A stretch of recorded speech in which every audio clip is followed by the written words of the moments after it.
नमस्कार, स्वागत है आपका हमारे चैनल पर। मैं हूं आपके साथ शिप्रा सैनी। एंटीलिया केस में एनआईए को अहम सबूत मिलने के बाद अब बीजेपी ने महाराष्ट्र सरकार को घेरने में कोई कसर नहीं छोड़ी है।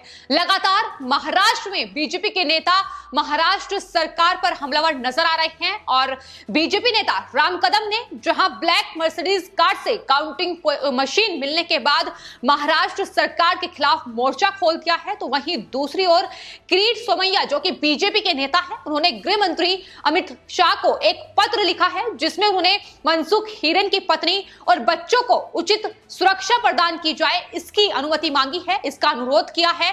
तो लगातार महाराष्ट्र में अब सियासी घटनाक्रम में फेरबदल दिखाई दे रहा है। जिस तरीके से इस पूरे मामले में एक के बाद एक एनआईए को अहम सबूत हाथ लग रहे हैं, उसके बाद बीजेपी के तमाम नेता महाराष्ट्र में महाराष्ट्र सरकार और महाराष्ट्र की पुलिस पर हमलावर नजर आ रहे हैं। ये सबूत बयां कर रहे हैं कि आखिर किस तरीके से मुंबई पुलिस के अधिकारी और महाराष्ट्र सरकार के नेताओं का सीधा संपर्क है। यही वजह है कि किरीट सोमैया से लेकर राम कदम ट्वीट करते हुए अब महाराष्ट्र सरकार पर निशाना साध रहे हैं। राम कदम की ओर से ट्वीट किया गया है और काउंटिंग मशीन जो कि ब्लैक मर्सिडीज में एनआईए के हाथों लगी है, उसको लेकर उन्होंने सवाल उठाया है कि आखिर कौन सा वसूली का धंधा महाराष्ट्र के अंदर चल रहा है और क्या इस खेल का हिस्सा महाराष्ट्र सरकार में बैठे नेता हैं। ये एक बड़ा सवाल लगातार इस मामले में उठ रहा है, क्योंकि जिस तरीके से मुंबई पुलिस के ये अधिकारी सचिन वाजे, जिन्हें एनआईए ने हिरासत में लिया अंबानी केस को लेकर, उन्हें बाद में सस्पेंड कर दिया गया, लेकिन फिलहाल तमाम वो चीजें जो बरामद हो रही है वो सबूत के तौर पर एनआईए के हाथ लग रही है। वो जाहिर तौर पर तमाम अब सवाल भी लगातार इस पूरे मामले में बढ़ते जा रहे हैं, जिन सवालों का जवाब जानने की कोशिश लगातार एनआईए कर रहा है। लेकिन इस बीच बीजेपी भी लगातार उन तमाम सबूतों को लेकर, उन तमाम चीजों को लेकर अब महाराष्ट्र सरकार और साथ में मुंबई पुलिस पर हमलावर नजर आ रही है। तो आपको बता दें, इस पूरे एंटीलिया विस्फोटक मामले को लेकर एक तरफ बीजेपी शिवसेना महाराष्ट्र सरकार पर हमलावर है, लेकिन इसी बीच सियासी उठापटक भी काफी तेज हो गई है। लगातार मीटिंग्स का दौर जारी है और बीते कई दिनों से महाराष्ट्र में लगातार मीटिंग्स चल रही है। शिवसेना के नेता, खासतौर पर मुख्यमंत्री उद्धव ठाकरे और एनसीपी प्रमुख शरद पवार के बीच जो बातचीत है उसको लेकर लगातार ये सवाल बने हुए हैं कि आखिर क्या बातचीत दोनों नेताओं के बीच मीटिंग्स में हो रही है।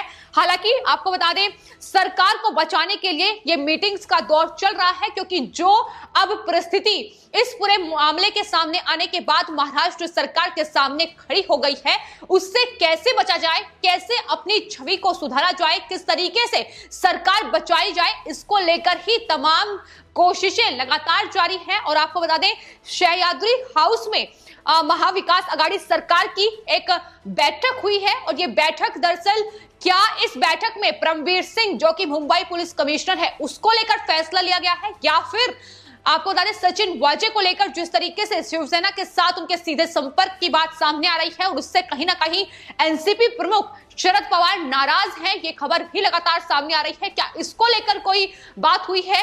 ये तमाम सवाल फिलहाल बने हुए हैं, लेकिन बैठकों का दौर जिस तरीके से चल रहा है वो अपने आप में बयां कर रहा है कि किस मुश्किल में फिलहाल ये महाविकास आघाड़ी सरकार महाराष्ट्र में फंस चुकी है। तो सचिन वाजे पर शिकंजा कसने के बाद किस तरीके से महाविकास आघाड़ी सरकार में फिलहाल फूट पड़ चुकी है, इसकी बानगी लगातार तमाम नेताओं के बयानों में देखने को मिल रही है। लेकिन आपको बता दें, महाराष्ट्र सरकार के नेता और मंत्री लगातार इस कोशिश में है कि आखिर इस अंदरूनी मतभेद को सामने ना लाया जा सके, और यही वजह है कि हर मीटिंग्स के बाद जो मीडिया से नेता मुखातिब हो रहे हैं वो दरअसल ये कह रहे हैं कि ये कोरोना के बढ़ते मामले और तमाम मामले जो महाराष्ट्र में चल रहे हैं उसको लेकर मीटिंग्स है।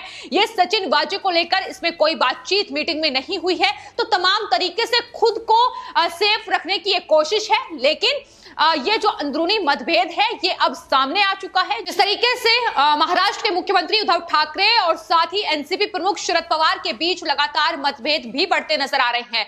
तो फिलहाल मीटिंग्स का दौर चल रहा है। आपको बता दें, ये महाविकास आघाड़ी की मीटिंग हुई है, लेकिन इसके ठीक बाद बाद महाराष्ट्र के मुख्यमंत्री उद्धव ठाकरे के बंगलो वर्षा में महाराष्ट्र के गृह मंत्री अनिल देशमुख उनसे मुलाकात करने पहुंचे हैं। ये तस्वीरें भी सामने आई है।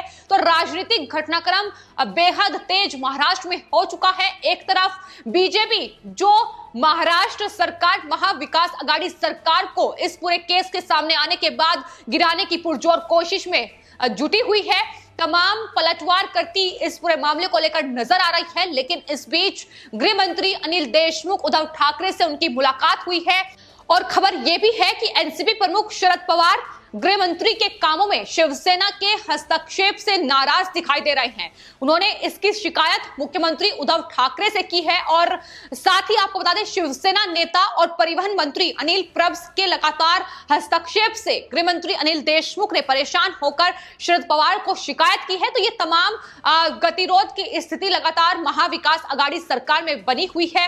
आपको बता दें, जो महाराष्ट्र में सरकार इस वक्त है वो एनसीपी, कांग्रेस पार्टी और शिवसेना की सरकार है। ऐसे में जो गृह मंत्रालय है वो शरद पवार के पास है और गृह मंत्रालय, मुंबई पुलिस कहीं ना कहीं उनके अधीन है। ऐसे में परमवीर सिंह और साथ ही सचिन वाजे को लेकर जो तमाम सवाल उठ रहे हैं, जिस तरीके से ये कहा जा रहा है कि दरअसल महाराष्ट्र सरकार ने मुंबई पुलिस का इस्तेमाल किया है और इस पूरे प्रकरण को अंजाम दिया है, उसके बाद अब ये लगातार गतिरोध बढ़ रहा है। इस पूरे मामले से एनसीपी खुद को बचाने की कोशिश कर रही है, खुद की छवि किस तरीके से धूमिल ना हो पाए इसको लेकर कोशिशें तेज हैं। लेकिन वहीं दूसरी ओर शिवसेना पर जो तमाम आरोप लग रहे हैं, शिवसेना पर जो तमाम चीजें अब लगातार शिवसेना को लेकर सामने आ रही है, शिवसेना इस बात से कहीं ना कहीं अब नाराज एनसीपी से दिखाई दे रही है। तो ये दोनों पार्टियां अब महाराष्ट्र में आमने सामने हैं। हालांकि नेता इस पर अभी भी कुछ भी बोलने से साफ इनकार कर रहे हैं, लेकिन तस्वीरें बता रही हैं जिस तरीके से महाराष्ट्र में मीटिंग्स का दौर चल रहा है। एनसीपी और साथ ही शिवसेना के नेता एक दूसरे से लगातार मीटिंग कर रहे हैं। गृह मंत्री अनिल देशमुख के बयान या फिर महाराष्ट्र के मुख्यमंत्री उद्धव ठाकरे के बयान हो, तमाम चीजें अब अलग अलग नजर आ रही हैं। सचिन वाजे की वकालत अभी भी महाराष्ट्र में शिवसेना कर रही है।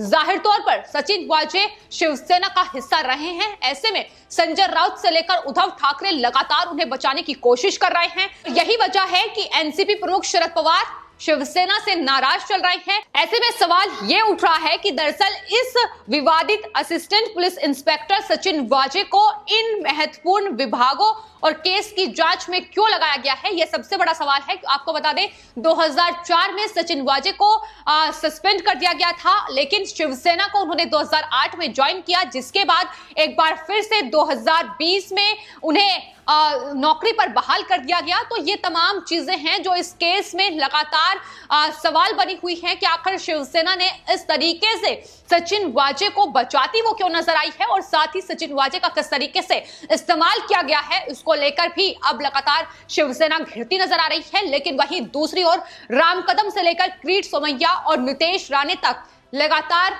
शिवसेना पर हमलावर नजर आ रहे हैं। फिलहाल काउंटिंग मशीन को लेकर सबसे बड़ा सवाल है कि आखिर वो कैश काउंटिंग मशीन जो कि ब्लैक मर्सिडीज से बरामद हुई है, उसका इस्तेमाल किस लिए किया जा रहा था और आखिर उसका क्या हो रहा था, ये सबसे बड़ा सवाल इस वक्त बना हुआ है। वसूली का मामला लगातार अब महाराष्ट्र की सियासत में सुर्खियां बटोर रहा है, क्योंकि जिस तरीके से मुंबई पुलिस के अधिकारी परमवीर सिंह और साथ ही सचिन वाजे के सीधे संपर्क शिवसेना से नजर आ रहे हैं। ऐसे में राम कदम, बीजेपी के नेता, उन्होंने सवाल उठाया है कि क्या कोई वसूली महाराष्ट्र में हो रही है, क्योंकि जिस तरीके से वो काउंटिंग कैश मशीन सामने आई है उसको लेकर अब लगातार सवाल बने हुए हैं। सिर्फ इतना ही नहीं, बीजेपी नेता राम कदम ने शिवसेना पर निशाना साधते हुए मुंबई पुलिस को घेरते हुए कई सवाल किए हैं। उन्होंने कहा है कि दरअसल किससे सचिन वाजे वसूली करते थे, इसकी भी जांच होनी चाहिए और पैसे किसे दिए जा रहे थे, किससे वसूली की जा रही थी, ये तमाम चीजें हैं जिसकी जांच जरूरी है। शिवसेना और महाराष्ट्र सरकार वाजे का खुलकर बचाव कर रही है, इस पर भी लगातार सवाल बना हुआ है और षड्यंत्रकार का पुलिस हेड ऑफिस में मिलना इस मामले में कहीं ना कहीं एक बड़ा सवाल है। तो लगातार सवालों की झड़ी लगी हुई है। लगातार बीजेपी के नेता सवाल उठा रहे हैं। इस बीच एनआईए को जो सबूत हाथ लग रहे हैं, उसमें जो जांच उनकी आगे बढ़ रही है, उसमें भी एक के बाद एक जो जांच का दायरा है वो लगातार अब इन सबूतों के आधार पर बढ़ रहा है। किरीट सोमैया से लेकर राम कदम लगातार ये पूछ रहे हैं कि आखिर किसका आशीर्वाद सचिन वाजे को वहां मिल रहा था। एक मुंबई पुलिस का अधिकारी अकेले इतना बड़ा षड्यंत्र नहीं रच सकता है। ऐसे में यह खुलासा होना बेहद जरूरी है और एनआईए को जल्द से जल्द इसका खुलासा करना चाहिए। फिलहाल आपकी इस पूरे मामले को लेकर क्या राय है, हमें कमेंट बॉक्स में जरूर लिखें और चैनल को सब्सक्राइब करें। धन्यवाद।